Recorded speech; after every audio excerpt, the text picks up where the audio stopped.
আমাদের রমজানুল মুবারকের জন্য কিছু করণীয় বর্জনীয় প্রাথমিক একটা প্রস্তুতি আমাদের কেমন হতে পারে, এই নিয়ে আজকে কিছু বলার চেষ্টা করব ইনশাআল্লাহ। যদিও বিষয়গুলো আমাদের সব জানা আছে, তবুও স্মরণ করে দিলে বিষয়গুলো আরো ভালোভাবে পালন করা সহজ হয়। আল্লাহ সুবহানাহু ওয়া তাআলা তিনি বলেন, ফাযাক্কির ফাইন্না যিকরা তানফাউল মুমিনিন, যে মুমিনদেরকে তুমি স্মরণ করে দাও, স্মরণ করে দিলে এটা তাদের, এই স্মরণ করে দেওয়াটা তাদের উপকারে আসবে। তো সেই লক্ষ্যেই সূরাতুল বাকারার 185 নম্বর আয়াতের প্রথম অংশ আমরা শুনেছি। আল্লাহ সুবহানাহু ওয়া তাআলা এই আয়াতের শুরুতে তিনি বলছেন, শাহরু রমাদানাল্লাযী উনজিলা ফীহিল কুরআন। তিনি এখানে রমজানুল মুবারকের বৈশিষ্ট্য বর্ণনা করছেন, যে মাসটিকে আমরা অতি আগ্রহের সাথে পাওয়ার জন্য আমরা অপেক্ষমান। মুমিন বান্দারা এই রমজানুল মুবারকের একেবারে কাছাকাছি এসে তারা খুব খুশি হয়ে যায় যে এই তো রমজান চলে এসেছে, এই তো আসছে। দেখা যায় 1 মাস আগে থেকে হিসাব শুরু হয়, 2 মাস আগে থেকে হিসাব শুরু হয় যে রমজান চলে আসছে, রমজান আসতেছে, রমজানে আমরা কি করব, কিভাবে রমজানের ইবাদত বন্দেগী করব, কিভাবে রমজানটা কাটাবো, এই জন্য একটা আনন্দের বার্তা আমাদের মধ্যে ছড়িয়ে যায় এবং আনন্দের একটা সকলেই আমরা যেন ওই রমজান পাওয়ার জন্য উদ্গ্রীব হয়ে থাকি। আলহামদুলিল্লাহ, আমরা খুব কাছাকাছি পৌঁছে গেছি। আল্লাহ সুবহানাহু ওয়া তাআলা তিনি যেন আমাদেরকে রমজানুল মুবারক পর্যন্ত পৌঁছার তৌফিক দান করেন, আল্লাহুম্মা আমিন। সেই রমজানুল মুবারক সম্পর্কে আল্লাহ সুবহানাহু ওয়া তাআলা তিনি বলেন, উনজিলা ফীহিল কুরআন। এই রমজানুল মুবারককে আল্লাহ সুবহানাহু ওয়া তাআলা সম্মানিত করেছেন এই কুরআন মাজিদ নাজিল করার মাধ্যমে। এই মাসের মধ্যে কুরআন নাজিল হয়েছে, আর যেই লক্ষ্যে এই কুরআন মাজিদ নাজিল হয়েছে সেটি হচ্ছে হুদাল লিন্নাস ওয়া বাইয়িনাতিম মিনাল হুদা, যেন মানুষকে আল্লাহ সুবহানাহু ওয়া তাআলা সঠিক পথ দেখাতে পারেন, মানুষের হেদায়েতের রাস্তা হিসাবে, হেদায়েতের পাথেয় হিসাবে, হেদায়েতের আলোকবর্তিকা হিসাবে কুরআন মাজিদকে নাজিল করা হয়েছে। ওয়া বাইয়িনাতিম মিনাল হুদা ওয়াল ফুরকান, এবং এই কুরআন মাজিদ সত্য মিথ্যার মধ্যে আমাদের পার্থক্য দেখাবে, যে কোনটা সত্য, কোনটা মিথ্যে, কোনটা হক, কোনটা বাতিল, কোনটা নেই, কোনটা অন্যায়, এইগুলো আমাদেরকে কুরআন মাজিদ শিখিয়ে দেবে। এই রমজানুল মুবারক যখন আসতো তখন মুসলিমরা রাসূল সাল্লাল্লাহু আলাইহি সাল্লামের সাথে তার যে সাথীবর্গ ছিলেন তারা সবাই খুবই আনন্দিত হতেন এবং তিনি রাসূল নিজেও আনন্দিত হতেন। আর ওই সময় আল্লাহ সুবহানাহু ওয়া তাআলা সাহাবীদের উদ্দেশ্যে বা তৎকালীন সকলের উদ্দেশ্যে যে আয়াত নাযিল করেছেন রাসূল সাল্লাল্লাহু আলাইহি ওয়াসাল্লাম, এই আয়াত তাদেরকে এইভাবে শোনাতেন। তিনি সূরাতুল ইউনূসের 57 এবং 58 নম্বর আয়াত দুটি তিনি শোনাতেন।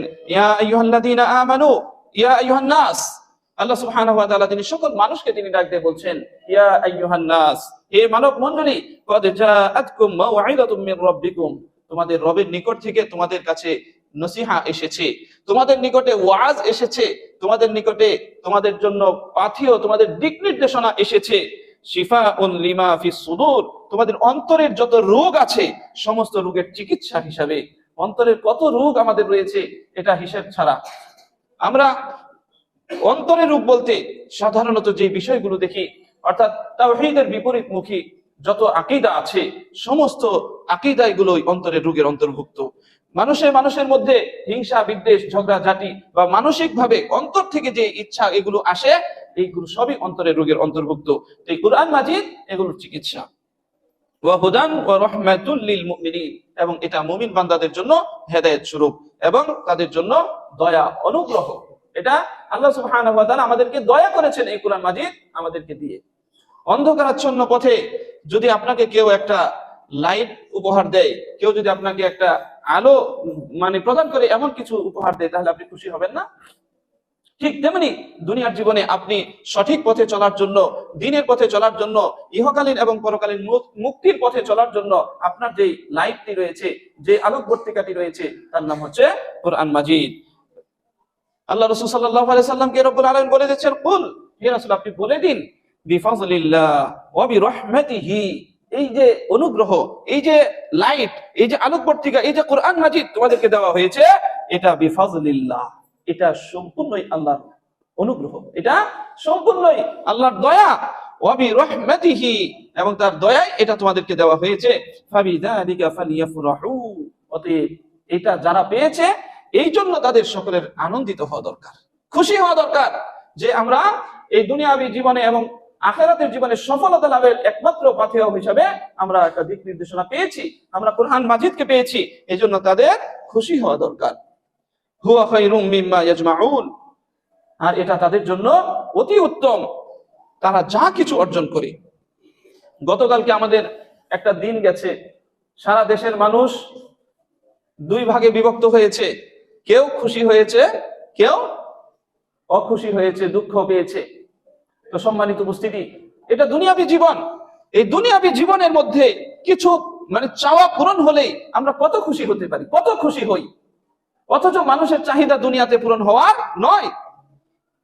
দুনিয়াতে যত কিছু আছে সব কিছু যদি একটা মানুষকে দিয়ে দেওয়া যায় এবং তাকে যদি বলা হয় যে তুমি কি সন্তুষ্ট, ও বলবেন না এতেও সন্তুষ্ট না, এরকম আরো একটা দুনিয়া হলে আমার জন্য ভালো হতো। তো দুনিয়ার জীবনে মানুষ সন্তুষ্ট হতে পারবে না। এইখানেই যদি কেউ একটু প্রাপ্তিতে খুশি হয়, আর যদি কেউ জান্নাতে যেতে পারে যেখানে তার চাহিদা সে অপূর্ণ কিছু তার যে থাকবে সেটাই সে খুঁজে পাবে না, যে আসলে কিছু চাওয়ার আর আছে কিনা, তার প্রাপ্তির জন্য আরো কিছু আছে কিনা সেটাই সে খুঁজে পাবে না, সেখানে চাহিদা পূরণ হয়ে যাবে। সেই জান্নাত যদি কেউ পায় তাহলে তার কোনো কথাই নাই। সেই জান্নাতের যাওয়ার আশায়, সেই জান্নাতে যাওয়ার রাস্তাটা আমাকে দেখাবে কে, আপনাকে দেখাবে কে? রব্বুল আলামিন সেই রাস্তাটা দেখাবার জন্য আমাদেরকে কোরআন মাজিদ দিয়েছেন। সম্মানিত উপস্থিতি, আর সেই কোরআন মাজিদ দিক নির্দেশনা হিসাবে এসেছে রমজানুল মুবারক। এটা কি বড় বৈশিষ্ট্য রমজানুল মুবারকের। এই রমজানুল মুবারক আসার পূর্ব মুহূর্তে রাসূলুল্লাহ সাল্লাল্লাহু আলাইহি ওয়াসাল্লাম সকলকে উদ্বুদ্ধ করতেন যেন এই রমজানুল মুবারকে সকলেই তাদের ইবাদত বন্দেগীতে মনোযোগী হতে পারে, এবং তিনি এভাবে বলতেন, মান কামা ফি রমাদান ঈমানান ওয়া ইহতিসাবান গুফিরা লাহু মা তাকদ্দামা মিন যামবি। যে ব্যক্তি রমজানুল মুবারকের কিয়াম করবে, রমজানুল মুবারকের কেউ যদি রাতের বেলা যে সালাত রয়েছে সেই সালাত সম্পন্ন করে ঈমানের সাথে এবং সওয়াবের আশায়, তাহলে আল্লাহ সুবহানাহু ওয়া তাআলা তার জীবনের সমস্ত গুনাহ খাতাকে তিনি ক্ষমা করে দিবেন। সুবহানাল্লাহ। তিনি আরো বলেন, মান সামা রমাদানা ঈমানান ওয়া ইহতিসাবান গুফিরা লাহু মা তাকদ্দামা মিন যামবি। যে ব্যক্তি সিয়াম সম্পন্ন করবে রমজানুল মুবারকে, অর্থাৎ রাতের বেলা কিয়াম করবে, দিনের বেলা সিয়াম পালন করবে, এটা যদি কেউ করে থাকে তাহলে তারও জীবনের সমস্ত গুনাহ খাতা আল্লাহ সুবহানাহু ওয়া তাআলা ক্ষমা করে দিবেন। সুবহানাল্লাহ। এরপর তিনি বলছেন, মান কামা ফি লাইলাতুল কদরি। যে ব্যক্তি লাইলাতুল কদরে কিয়াম করবে, অর্থাৎ রাত্রিকে ইবাদত বন্দেগীর মাধ্যমে কাটাবে, গুফিরা লাহু মা তাকদ্দামা মিন যামবি, তাকে আল্লাহ সুবহানাহু ওয়া তাআলা ক্ষমা করে দিবেন সমস্ত কিছু। তাই তো যখনই রমজান মাস আসতো, আসার পূর্ব মুহূর্তে রাসূলুল্লাহ সাল্লাল্লাহু আলাইহি ওয়াসাল্লাম সকলকে লক্ষ্য করে বলতেন, ইয়া বাগিয়াল খায়র, হে কল্যাণকামী, হে কল্যাণের অনুসন্ধানী ব্যক্তি, তোমরা দ্রুত গতিতে অগ্রসর হও, দ্রুত গতিতে এগিয়ে যাও, অর্থাৎ কল্যাণের পথে তোমরা এগিয়ে যাও, তোমরা সামনের দিকে আগাও। আর যারা অন্যায় বা অকল্যাণের পথিক, যারা অপরাধ, অন্যায়, জুলুম, নির্যাতনের মধ্যে রয়েছো, যারা এগুলোই সন্ধান করে বেড়াচ্ছ, আকসির, তোমরা থেমে যাও, তোমরা আর অগ্রসর হইও না। ইয়া বাগিয়া শার আকসির, তোমরা থেমে যাও, থেমে যাও, আর সামনে অগ্রসর হইও না। সেই অগ্রসর হওয়ার সময় শেষ। এখন আর এই পাপের কাজে লিপ্ত থাকার সময় নেই। এখন তোমাদেরকে ভালো কিছু করতে হবে। যেই রমজানুল মুবারক আমাদের সামনে উপস্থিত, এই রমজানুল মুবারকের ফজিলতের বহু হাদিস আমরা জানি, তবুও স্মরণে আমি বলছি যে রাসূলুল্লাহ সাল্লাল্লাহু আলাইহি ওয়াসাল্লাম তিনি বলেন, এই রমজানুল মুবারকের যারা ইবাদত বন্দেগী করে তাদের ইবাদত বন্দেগীর সওয়াবের পরিমাণ, তাদের প্রতিদানের পরিমাণটি বহু গুণে তিনি বৃদ্ধি করে দেন, যার পরিমাণ আল্লাহ সুবহানাহু ওয়া তাআলা কি উল্লেখ করেননি। আমরা সাধারণত জানি তিনি বলে দিয়েছেন যে নেক কাজের বা সৎ কর্মের ফলাফল বা যে নেকি রয়েছে সেটা সাধারণত 1 থেকে 10, 10 থেকে 70, 70 থেকে 700 বা এর চাইতেও বেশি বহু গুণে সেটাকে বৃদ্ধি করা হয়। কিন্তু রমজান মুবারকের যে প্রতিদান, রমজান মুবারকের যে সওয়াব বা এর বিনিময়, এটা কি হবে রব্বুল আলামিন সেটাকে উল্লেখই করেননি। তিনি বলছেন, আস-সাওমু লি ওয়া আনা আজজি বিয়াদি। সুবহানাল্লাহ। এই সাওম বান্দা আমার জন্যই রাখে আর আমি নিজ হাতে তার বদলা দান করব। সুবহানাল্লাহ। অতএব এই রমজানুল মুবারকের সিয়ামের যে বিষয়টি, এটাতে আমাদের সকলকে যথাসাধ্য চেষ্টা করতে হবে যেন এর পরিপূর্ণ হক আমরা আদায় করতে পারি। এই রমজানুল মুবারক প্রবেশ করার সাথে সাথে রব্বুল আলামিন রমজানুল মুবারকের সম্মানে জান্নাতের সকল দরজাগুলোকে তিনি উন্মুক্ত করে দেন, একটি দরজাও বন্ধ থাকে না। সুবহানাল্লাহ। একেবারে রমজানের শেষ পর্যন্ত জান্নাতের এই সুবাস সকলের জন্য তিনি ছড়িয়ে দেন। এমনি ভাবে জাহান্নামের দরজাগুলোকে তিনি বন্ধ করে দেন, একটি দরজাও খোলা থাকে না, যে জান্নাতের যে সুবাস বইছে এখানে জাহান্নামের দুর্গন্ধ আসবে, এটা যেন এটা কলঙ্কিত করতে না পারে, এটা যেন কলুষিত করতে না পারে, এই জন্য জাহান্নামের দরজাগুলোকে বন্ধ করে দেওয়া হয়। এবং এই রমজানুল মুবারকের সম্মান যেন শয়তান নষ্ট করতে না পারে, এজন্য শয়তানকে কি করা হয়? শৃঙ্খলাবদ্ধ করে দেওয়া হয়। শয়তানকে শৃঙ্খলাবদ্ধ করে মুমিন বান্দাদেরকে সুযোগ তৈরি করে দেওয়া হয় যেন তারা তাদের এই কাঙ্ক্ষিত ফলাফল অর্জনে যথাসাধ্য চেষ্টা করতে পারে। তবুও মানুষ বিপদগামী হয়, তবুও মানুষ অন্যায়ের পথে লেগে থাকে, তবুও মানুষ তাদের জুলুম নির্যাতনের মধ্যে লেগে থাকে। এটার একটা ধারাবাহিকতা ছাড়া আর কিছুই নয়। যেমনি ভাবে দীর্ঘক্ষণ একটি ফ্যান চলার পরে আপনি যদি সুইচটাকে অফ করে দেন, অফ করার সাথে সাথে কিন্তু ফ্যানটা স্টপ হয়ে যায় না, একটা ধারাবাহিক ভাবে চলতে থাকে, আস্তে আস্তে তার গতিটা থামে। তো এমনি ভাবে আমাদের মধ্যেও যারা অপরাধের মধ্যে জড়িত আছি, অন্যায়ের মধ্যে জড়িত আছি, আমাদের মধ্যেও অনেকেই আছে আমরা স্টপ হতে পারি না, আমাদের এই গতিটা চলতেই থাকে। কিন্তু আমাদেরকে এখানে খেয়াল করতে হবে যে রমজানুল মুবারক এসে গেছে, এখন আমি ইচ্ছে করলেই নিজেকে থামাতে পারি। তাই আমাদের উচিত যেন আমরা আমাদের এই গতিটা, অর্থাৎ অন্যায় করার যে গতিটা রয়েছে সেই গতিটাকে থামিয়ে দেই। এই রমজানুল মুবারকের সম্মানে রব্বুল আলামিন একটি রাত রেখেছেন এই মাসের মধ্যে, যে রাতটির নাম হচ্ছে লাইলাতুল কদর। এই লাইলাতুল কদরকে কেন্দ্র করে আল্লাহ সুবহানাহু ওয়া তাআলা একটি সূরা নাযিল করে দিয়েছেন। সেই সূরায় তিনি বলেছেন লাইলাতুল কদরি খায়রুম মিন আলফি শাহর।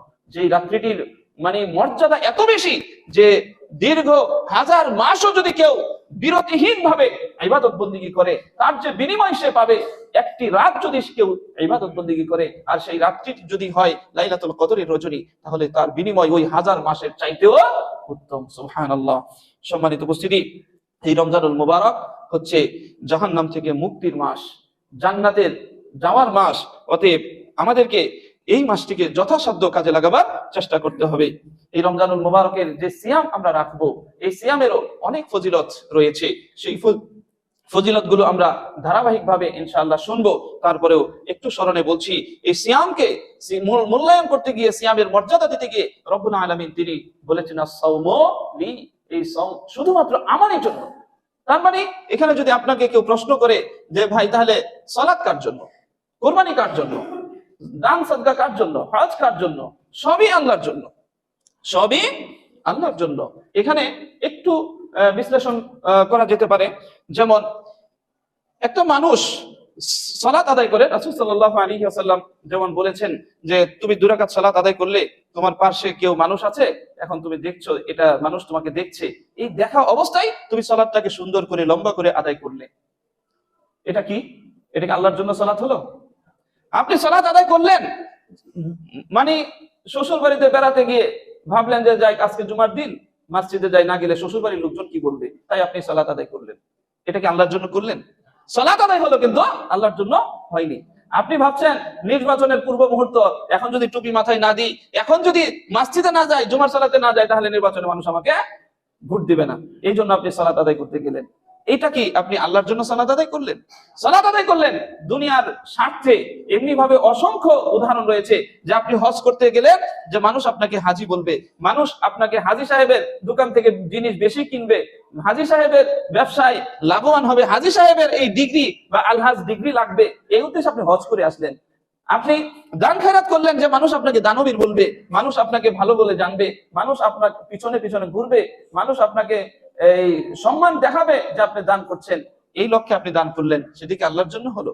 এমনি ভাবে সকল কাজে একটা দৃশ্যমান মানুষকে দেখাবার জন্য একটা ওয়ে রয়েছে, যে আপনি দান খেরাত মানুষকে দেখাতে পারবেন, হজ মানুষকে দেখাতে পারবেন, আপনি সালাত মানুষকে দেখাতে পারবেন, বড় 5টা কুরবানি মানে কিনে মানুষকে দেখাবার জন্য জবাই করতে পারবেন। কিন্তু একটা জিনিস সেটা সম্ভব না, সেটা হচ্ছে মানুষকে দেখাবার জন্য কেউ না খেয়ে থাকে না। মানুষকে দেখাবার জন্য একটা পাগলেও না খেয়ে থাকে না। কেউ যদি রমজানুল মুবারকে মানে সিয়াম না রেখেও বলে যে আমি সিয়ামরত অবস্থায় আছি, তাহলে সে তো সিয়াম পালন করে নাই, সে তো মিথ্যাবাদী। যে আপনার সামনে খেলো না ঠিক আছে, কিন্তু আড়ালে পর্দার আড়ালে গিয়ে খেয়েছে। আপনার সামনে খেলো না ঠিক হয়, সে বাসায় দরজা লাগিয়ে খেয়েছে। তার ধারণা যে আল্লাহ বোধহয় দেখছেন না, আল্লাহ সুবহানাহু ওয়া তাআলা বোধহয় আপনাকে দেখছেন না। বিষয়টা কেমন? তো সিয়াম এমনই একটা ইবাদত যেটা মানুষকে দেখাবার জন্য সাধারণত হয় না। মানুষ বুঝতে পারে না আমি খেয়েছি কিনা, আমি পানিতে ডুব দিয়ে যদি পানি পান করি তাহলে দুনিয়ার মানুষ কেউ টের পাবে না। আমি দরজা বন্ধ করে পর্দার আড়ায় যদি খাবার খাই দুনিয়ার কোনো মানুষ দেখবে না। তো মানুষকে দেখাবার জন্য না খেয়ে থাকা যায় না। এটা এমন একটা ইবাদত যেটা শুধুমাত্র আল্লাহকে সন্তুষ্ট করার জন্যই সিয়াম পালন করতে হয়। সুবহানাল্লাহ। একটু ব্যতিক্রম এর মধ্যে রয়েছে, তাই তো আল্লাহ সুবহানাহু ওয়া তাআলা এটাকে নিজের জন্য বলে বিশেষায়িত করেছেন। তার মানে এটা বোঝার উপায় নেই যে অন্য কোনো ইবাদত আল্লাহর জন্য নয়, সবই আল্লাহর জন্য। তাই এই সিয়াম পালনকারী মুখের যে একটা দুর্গন্ধ তৈরি হয় সারাদিন আপনার না খেয়ে থাকা, রমজানুল মুবারকে না খেয়ে থাকার কারণে সাধারণত পেট থেকে একটা গ্যাস আসতেই পারে।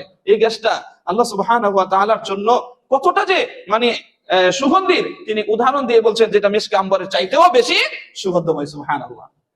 তাই তার মানে এটা বুঝবেন না যে আপনি ঘুম থেকে জাগলেন, ব্রাশ করলেন না, মেসওয়াক করলেন না, মুখে এমনিতে দুর্গন্ধ হয়ে আছে, এই দুর্গন্ধ আল্লাহর কাছে বেশি প্রিয়, বিষয়টা এমন নয়। আপনি এমনি যথাসম্ভব ফ্রেশ হবেন, যথাসম্ভব আপনি 5 ওয়াক্ত সালাতে মিসওয়াক করবেন, প্রয়োজনীয় সময়ে ব্রাশ করবেন। এই পরিষ্কার পরিচ্ছন্ন থাকার পরেও শুধুমাত্র না খেয়ে থাকার কারণে আপনার মুখে যে ঘ্রাণটা তৈরি হবে সেটা আল্লাহর কাছে কি অধিক প্রিয় সেই মিশকে আম্বরের চাইতে। তাহলে এখানেও রব্বুল আলামিন সিয়াম পালনকারীর জন্য একটি মর্যাদা বর্ণনা করেছেন। এই সিয়াম এমন একটি ইবাদত, যে ইবাদতটি কিয়ামতের কঠিন ময়দানে আল্লাহ সুবহানাহু ওয়া তাআলার কাছে সিয়াম পালনকারীর জন্য সুপারিশকারী হয়ে দাঁড়িয়ে যাবে। রাসূলুল্লাহ সাল্লাল্লাহু আলাইহি ওয়াসাল্লাম তিনি বলেছেন, কিয়ামতের দিন কুরআন মাজিদ এবং সিয়াম আল্লাহর সামনে সুপারিশকারী হিসেবে দাঁড়িয়ে যাবে। যারা নিয়মিত কোরআন তিলাওয়াত করেছি, যারা আমরা সিয়াম পালন করেছি, আল্লাহর কাছে জোর দাবি জানাবে রব্বুল আলামিন, সিয়াম পালনের উদ্দেশ্যে তোমার এই বান্দা সারাদিন না খেয়ে থেকেছে, তার সামনে তার সুন্দরী বা উপযুক্ত ব্যবহার উপযুক্ত এমন স্ত্রী থাকার পরেও সে শুধুমাত্র তোমার সন্তুষ্টির জন্য সিয়াম পালনের লক্ষ্যে সে এর থেকে বিরত থেকেছে। অনেক অপরাধ করার মতো সুযোগ তার সামনে থাকা সত্ত্বেও এই সিয়ামকে মূল্যায়ন করতে গিয়ে সে এটা করেনি। অনেক মিথ্যা বলার সুযোগ থাকা সত্ত্বেও সে এই সিয়ামকে মূল্যায়ন করতে গিয়ে সেদিন মিথ্যা বলেনি। রব্বুল আলামিন তাকে ক্ষমা করে দাও। আল্লাহ সুবহানাহু ওয়া তাআলা তার সুপারিশ কবুল করবেন। সুবহানাল্লাহ। এমনি ভাবে কুরআন মাজিদের সুপারিশ আল্লাহ সুবহানাহু ওয়া তাআলা কবুল করবেন। সিয়াম এর মূল্যায়নে আল্লাহ সুবহানাহু ওয়া তাআলা জান্নাতের যে 8টি দরজা রেখেছেন বা জান্নাতের 8টি স্তর রেখেছেন, অথবা আমরা বলি যে 8টি জান্নাত রয়েছে, সেই 8টি জান্নাতের মধ্যে একটা জান্নাতের বা একটা দরজার নাম বা একটা স্তরের নাম আল্লাহ সুবহানাহু ওয়া তাআলা রেখে দিয়েছেন রায়্যান নাম দিয়ে। সেই রায়্যান নামক জান্নাতে বা রায়্যান নামক দরজা দিয়ে শুধুমাত্র সিয়াম পালনকারীরাই প্রবেশ করবে। সুবহানাল্লাহ। এবং সিয়াম পালনকারীরা এই জান্নাতে প্রবেশ করার পরে এটাকে সিলগালা করে দেওয়া হবে, এখানে আর কেউ প্রবেশ করতে পারবে না। সুবহানাল্লাহ। এটা তাদের জন্য একটি বিশেষ মর্যাদা। এই রমজানুল মুবারক, এখানে রমজানুল মুবারকের সিয়াম এটা আপনার জন্য একটি ঢাল স্বরূপ। রমজানুল মুবারকের সিয়াম আপনি সিয়াম পালন করে যদি আপনার ভিতরে এই অনুভূতিটা থাকে শুধু যে আপনি সিয়ামরত অবস্থায় আছেন, তাহলে আপনার দ্বারা কোনো মানে সহজে পাপ হওয়ার সম্ভাবনা নেই। আপনি পাপ করবেন না। আপনি যখন বাসার বাহিরে যাবেন আর বাসার বাহিরে গিয়ে দেখলেন যে ঝগড়াঝাটি হচ্ছে আর আপনি সিয়াম রেখেছেন, এটা যদি আপনার অনুভূতিতে থাকে তো আপনি কি করবেন?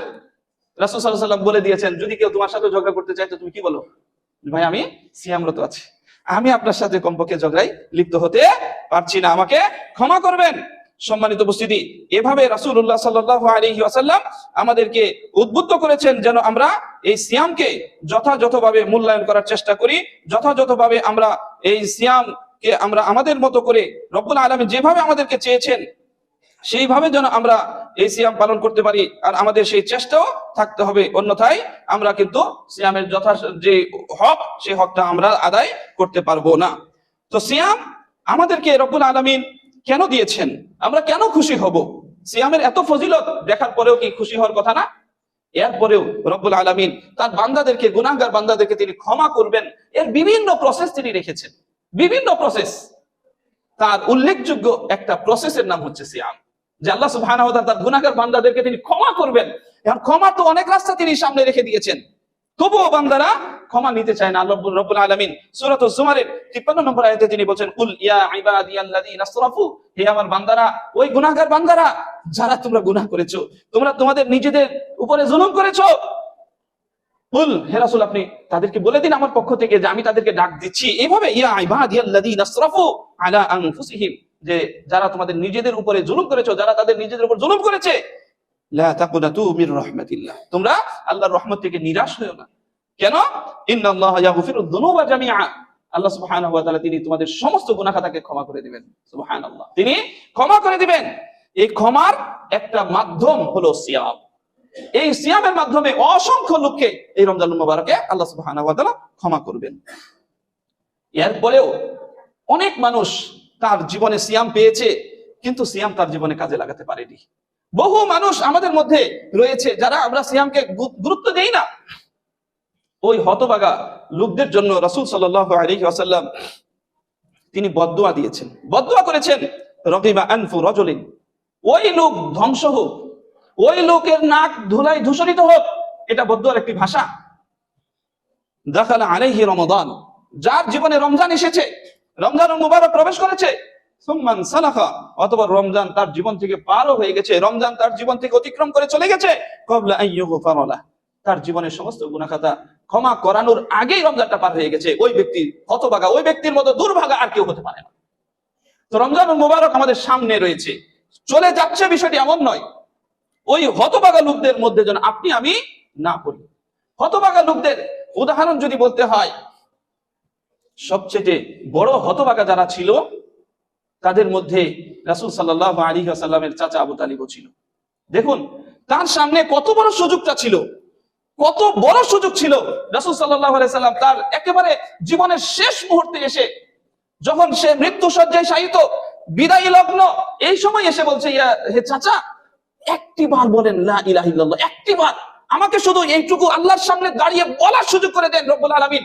আমার চাচা লা ইলাহা ইল্লাল্লাহ পড়ছে, বলেছে, এটা যেন আমি বলতে পারি আল্লাহর সামনে কথা বলার একটা সুযোগ আমাকে দেন, তাহলে আমি আপনার ব্যাপারে আমি দায়িত্ব নিচ্ছি, একটা সুযোগ আমাকে দেন। কিন্তু সে হতভাগা কি করেনি? সুযোগ গ্রহণ করেনি। তো নবী পরিবারের লোক হলেই সে জান্নাত পেয়ে যাবে, বিষয়টি এমন নয়। নূহ আলাইহিস সালাতু ওয়াস সালামের সন্তানকে তিনি হেদায়েত দিতে পারেননি, ইব্রাহিম আলাইহিস সালাতু ওয়াস সালাম তার বাবাকে হেদায়েত দিতে পারেননি, লূত আলাইহিস সালাতু ওয়াস সালাম তার স্ত্রীকে হেদায়েত দিতে পারেননি। অতএব আপনি কোন পরিবারের, কোন ফ্যামিলির, সেটা দেখার বিষয় নয়। আপনার সামনে রমজান আসছে, হেদায়েতটা সম্পূর্ণ আল্লাহর হাতে। ইন্নাকা লা তাহদি মান আহবাবতা, হে রাসূল আপনি যাকে ভালোবাসেন, ইচ্ছা করলে আপনি তাকে হেদায়েত দিতে পারেন না। ওয়ালাকিন্নাল্লাহ ইয়াহদি মান ইয়াশা, আল্লাহ যাকে চান তাকে তিনি হেদায়েত দান করেন। এই রমজান আসলো মানে আমরা সবাই হেদায়েত প্রাপ্ত হয়ে যাব, বিষয়টি এমন নয়। তো রমজান আসার পরেও যারা হেদায়েত পায়নি তাদেরকে মনে রাখবেন, তারা হতভাগা, তারা হতভাগা, তারা হতভাগা, তারা হতভাগা। সম্মানিত উপস্থিতি, আপনার আমার চতুর্পাশে শয়তান উৎ পেতে আছে, আপনাকে বিপদগামী করবে, আপনাকে সারা বছর ভুল পথে চালিয়েছে, এই রমজান মাসেও আপনাকে ভুল পথে চালাবে, সে এই ব্যাপারে আল্লাহর কাছে প্রতিজ্ঞাবদ্ধ। রাসূলুল্লাহ সাল্লাল্লাহু আলাইহি ওয়াসাল্লাম তিনি বলেন, ইন্নাশ শাইতানা ক্বাল ওয়া ইজ্জাতিকা ইয়া রাব্বি, হে আমার রব, আমি তোমার ইজ্জতের কসম দিয়ে বলছি, আমি তোমার ইজ্জতের কসম দিয়ে বলছি, লা আবরাহু উগবি ইবাদাকা মা দামাত আরওয়াহুহুম ফি আজসাদিহিম, হে আমার রব, আমি তোমার ইজ্জতের কসম দিয়ে বলছি, আমি তোমার সম্মানের কসম দিয়ে বলছি, তোমার বান্দাদের দেহে যতক্ষণ পর্যন্ত প্রাণ থাকবে, যতক্ষণ পর্যন্ত তারা বেঁচে থাকবে, ততক্ষণ পর্যন্ত আমি তাদেরকে বিপদগামী করার চেষ্টা চালিয়েই যাব। ওয়াকাল রব, সাথে সাথে আল্লাহ সুবহানাহু ওয়া তাআলা তিনি চ্যালেঞ্জ ছুড়ে দিচ্ছেন তাকে, ওয়া ইজ্জতি ওয়া জালালি, আমিও আমার ইজ্জতের কসম দিয়ে বলছি, আমি আমার বরত্বের মহত্বের কসম দিয়ে বলছি, লা আযালু আগফির লাহুম, লা আযালু আগফির লাহুম মাস্তাগফিরুনি, আমার বান্দারা যতক্ষণ পর্যন্ত আমার কাছে ক্ষমা চাইবে, আমি তাদেরকে ততক্ষণ পর্যন্ত ক্ষমা করতেই থাকবো। আমি আমার ইজ্জতের কসম দিয়ে বলতাম। সুবহানাল্লাহ, আল্লাহ সুবহানাহু ওয়া তাআলা আপনাকে আমাকে ক্ষমা করার ঘোষণা দিলেন, শয়তানের সাথে তিনি চ্যালেঞ্জ ছুড়ে দিলেন, শয়তানও চ্যালেঞ্জ ছুড়ে দিয়েছে আল্লাহর সামনে। এখন আপনি আমি কার চ্যালেঞ্জের খোরাক হব, এটা সিদ্ধান্ত আপনার। সারা বছর যেভাবেই চলে গেছে যাক, গতকালকে কি হয়েছে, পরশুদিন কি হয়েছে, গত সপ্তাহে কি হয়েছে, গত মাসে কি হয়েছে, গত বছর ব্যাপী কি হয়েছে, ভুলে যান। ভুলে যান, সামনের একটা দিন যেন নষ্ট না হয়। সামনে রমজানুল মুবারক যদি আপনার আমার ভাগ্যে আমরা পেয়ে যাই, তাহলে একটি দিন যেন আপনার আমার নষ্ট না হয়, একটা মুহূর্ত যেন নষ্ট না হয়। আমরা যেন এই রমজানুল মুবারকটাকে আপনার আমার জীবনের সর্বশ্রেষ্ঠ সময় হিসাবে বেছে নিতে পারি। এই জন্য আপনাকে আমাকে সময় ব্যয় করতে হবে ওইভাবে যেভাবে রমজানের হক আদায় হবে, রমজানের লক্ষ্য উদ্দেশ্য আদায় হবে। রমজানুল মুবারক মনে রাখবেন, এটা একটি আপনার আমার জন্য বিদ্যালয়। আপনার আমার বিদ্যালয়ে যেমন, মাদ্রাসায় যেমন, স্কুলে যেমন, কলেজে যেমন, বিশ্ববিদ্যালয়ে যেমন একটা সিলেবাসের মধ্যে একটা টাইম মেনটেন করে রুটিন মাফিক আপনার আমার ক্লাস হয়, আপনার আমার প্রশিক্ষণ হয়, আপনার আমার এই দার্স তাদরিস হয়, সেই রমজান মাসটা আপনার আমার জন্য একটি বিদ্যালয় মনে করতে হবে। আপনার জীবনে, আপনার আমার জীবনে বাকি 11টি মাস কিভাবে পরিচালিত হবে তার দিক নির্দেশনা, তার প্রশিক্ষণ নেওয়ারই মাস হলো রমজানুল মুবারক। আল্লাহ সুবহানাহু ওয়া তাআলা তিনি সূরাতুল বাকারার 183 নম্বর আয়াতে তিনি বলেন, ইয়া আইয়ুহাল্লাযীনা আমানু কুতিবা আলাইকুমুস সিয়াম, হে আমার বান্দারা, হে ঈমানদারেরা, তোমাদের উপরে সিয়ামকে লিখে দেওয়া হয়েছে, সিয়ামকে ফরজ করে দেওয়া হয়েছে, কামা কুতিবা আলাল্লাযীনা মিন ক্বাবলিকুম, যেমনি ভাবে সিয়ামকে ফরজ করা হয়েছিল তোমাদের পূর্ববর্তী জাতিদের উপরে, লাআল্লাকুম তাত্তাকুন, যেন তোমরা মুত্তাকিন হতে পারো, যেন তোমরা আল্লাহ ভীরু হতে পারো, আল্লাহর ভয় তোমাদের মধ্যে সঞ্চার হয়। এই জন্য রমজানুল মুবারকের সিয়ামকে ফরজ করা হয়েছে। তাকওয়ার ব্যাখ্যা অনেক আমরা জানি। আবু হুরায়রা রাদিয়াল্লাহু তাআলা আনহু এই সম্পর্কিত তিনি যে ব্যাখ্যা দিয়েছেন সেটা হচ্ছে যে একটা কাঁটাযুক্ত রাস্তায় আপনি পথ চলতে গেলে আপনি কিভাবে চলবেন? কাঁটা, মনে করেন একটা রাস্তা এমন যেখানে আশেপাশে কাঁটাযুক্ত, এখন আপনার গায়ে যেন কাঁটা না ফুটে, আপনার শরীরে বা আপনার কাপড়ে যেন কাঁটা না লাগে, আপনি এই রাস্তাটা কিভাবে হাঁটবেন? যতটুকু সম্ভব আপনি সতর্কতার সাথে হাঁটবেন। তো তাকওয়াটা হচ্ছে ঠিক এরকম, যে তাকওয়া হচ্ছে আপনি আপনার জীবনকে, আপনার শরীরকে, আপনার বস্ত্রকে, আপনার এই সময়টাকে পাপ মুক্ত রাখার জন্য চেষ্টা করবেন। আপনার চতুর্পাশে পাপের অসংখ্য রাস্তা তৈরি থাকবে, পাপ করার মতো সুযোগ আপনার হাতে চলে আসবে, ইচ্ছে করলে আপনি করতে পারবেন, এই সুযোগটা আপনি নেবেন না, আপনি নিজেকে পাপ থেকে দূরে রাখবেন। এটাই হলো তাকওয়া। অর্থাৎ আপনি যদি রমজানুল মুবারকের সিয়াম পালন করেন তাহলে আপনার একটি প্রশিক্ষণ হবে কিভাবে আপনি এই রমজানুল মুবারকে পার করবেন। এই প্রশিক্ষণটা আপনি বাকি 11 মাস কাজ করবেন। রমজানুল মুবারকের এটা একটি সিলেবাসের অন্তর্ভুক্ত, বা এটা একটি করণীয় যে আপনি রমজানের যে লক্ষ্য উদ্দেশ্য সেটা খেয়াল রাখবেন। রমজানের লক্ষ্য কি পেলাম? তাকওয়া অর্জন। রমজানের লক্ষ্য কি? তাকওয়া অর্জন। আপনাকে তাকওয়া অর্জন করতে হবে রমজান মাসে। রমজান মাসের করণীয়ের মধ্যে তাকওয়া অর্জন করতে গেলে আপনার ইবাদত বন্দেগীতে খুলুসিয়াত নিয়ে আসতে হবে। এটা হলো আপনার 2 নম্বর কাজ। আপনার এই লক্ষ্য অর্জনে আপনাকে সর্বপ্রথম যে কাজটা করতে হবে, আপনি একবার সুবহানাল্লাহ পড়ছেন, সেটার মধ্যে লিল্লাহি করতে হবে, কাউকে দেখানোর জন্য নয়। আপনি 2 রাকাত সালাত আদায় করছেন, এটা কাউকে দেখানোর জন্য নয়। রমজান মাসের তারাবির জন্য অস্থির হয়ে থাকি আমরা, অস্থির। কেউ কেউ মাগরিবের পরেই তারাবির জন্য প্রস্তুতি নিয়ে মসজিদে চলে আসি, কিন্তু দুঃখজনক হলেও সত্য, রমজান গেলে ফরজেরই খবর থাকে না, অথবা দিনের বেলায় জোহরের খবর থাকে না, আসরের খবর থাকে না। মাগরিবের সময় ইফতারের সুবাদে, ইফতার করার মানে লক্ষ্যে অনেকে মসজিদে আসেন, নিজে ইফতার করেন বা অন্যকে করান, অথবা এই রমজান কেন্দ্রিক একটু সময় পেয়ে এটাকে কাজে লাগান, কিন্তু অন্য সময় কাজে লাগে না। তো এটা কাকে দেখাবার জন্য করছেন? শুধু কি এই সালাত কি রমজান মাসেই ফরজ, নাকি রমজান বাহিরেও? রমজান মাসে আপনাকে লিল্লাহি কাজ করার মাধ্যমে এই যোগ্যতা অর্জন করতে হবে যে বাকি 11 মাসেও আমার এইভাবেই সালাত আদায় করতে হবে। মানুষকে দেখাবার জন্য আপনার কোনো ইবাদত বন্দেগী করতে হবে না, করা লাগবে না বা করবেন না। দ্বিতীয়ত, যা করবেন ইবাদতের ক্ষেত্রে যতটুকুই করবেন ততটুকু যেন রাসূল সাল্লাল্লাহু আলাইহি সাল্লামের পদ্ধতি অনুযায়ী হয়। আপনি ইবাদত করলেন, আপনার মন ভরে এত ইবাদত করলেন যে ইবাদতে আপনি অনেক কিছু মানে এগিয়ে গেলেন, কিন্তু ইবাদতের মধ্যে রইল কি? শিরক মিশ্রিত, ইবাদতের মধ্যে বিদআত মিশ্রিত, তাহলে আপনার ইবাদত সেখানে কবুল হবে না। সম্মানিত উপস্থিতি, রমজানুল মুবারকের করণীয়গুলো একটু সংক্ষেপ করে শেষ করব, সময় আমাদের একেবারে শেষ প্রান্তে। তো রমজানুল মুবারকে সুন্নাহর বাহিরে আপনার কোনো ইবাদত বন্দেগী করা যাবে না। রমজানুল মুবারকের একটি বৈশিষ্ট্য হচ্ছে সিয়াম, এর বৈশিষ্ট্য হচ্ছে সাহারি খাওয়া। আমরা সাহারি খাই এবং খাবো ইনশাআল্লাহ। আর এটা সুন্নাহ হচ্ছে দেরি করে খাওয়া, অর্থাৎ শেষ মুহূর্তে এসে খাওয়া। সেই সাথে ইফতার করা, ইফতারটা নিজে করবেন, সম্ভব হলে আরেকজনকে সাথে নিয়ে ইফতার করবেন। আর ইফতারটা একেবারে সূর্যাস্তের বিষয়টি নিশ্চিত হওয়ার সাথে সাথে ইফতার করা। এখানে আর সতর্কতামূলক সময় নষ্ট করার কোনো সুযোগ নেই। রমজানুল মুবারকের নিয়মিত কিয়াম করা, অর্থাৎ রাতের বেলার সালাত যেগুলো রয়েছে এটি আদায় করা, তারাবি জামাতের সাথে আদায় করা। এরপরে 5 ওয়াক্ত সালাতের প্রতি তো অবশ্যই গুরুত্ব দিবেন। রমজানুল মুবারকের আপনার আমার করণীয়ের ভিতরে একটি হচ্ছে নিয়মিত কোরআন তিলাওয়াত করা। রমজানুল মুবারকের একটি করণীয় হচ্ছে নিয়মিত কিছুটা হলেও দান সদকা করা। আপনি দৈনিক 10 টাকা দান করেন, 5 টাকা দান করেন, অর্থাৎ এটাকে নিয়মিত করা, কন্টিনিউ করা। রাসূল সাল্লাল্লাহু আলাইহি সাল্লাম রমজান মাস আসলে তিনি ঝড়ের বেগে তিনি কি করতেন? দান খয়রাত করতেন, এমন হাদিস রয়েছে। রমজানুল মুবারকের শেষ দশকে গিয়ে আরো ইবাদতকে গতিশীল করার জন্য, বেশি করার জন্য আপনি ইতিকাফে বসার চেষ্টা করবেন। এরপরে রমজানুল মুবারকে যথাসম্ভব চেষ্টা করবেন আপনার দ্বীনি জ্ঞানের ভান্ডারকে একটু বাড়িয়ে নেওয়ার জন্য। এই জন্য আপনি বই পুস্তক পড়তে পারেন, কোরআন হাদিসের ব্যাখ্যা, তাফসীর এগুলো পড়তে পারেন। রমজানুল মুবারকের সর্বোচ্চ আল্লাহ সুবহানাহু ওয়া তাআলার ভয় আপনার মধ্যে সঞ্চার করবেন। সব সময় যেন এটা থাকে যে আল্লাহ সুবহানাহু ওয়া তাআলা আমাকে দেখছেন, আমি যেন এটা অনুভব করি।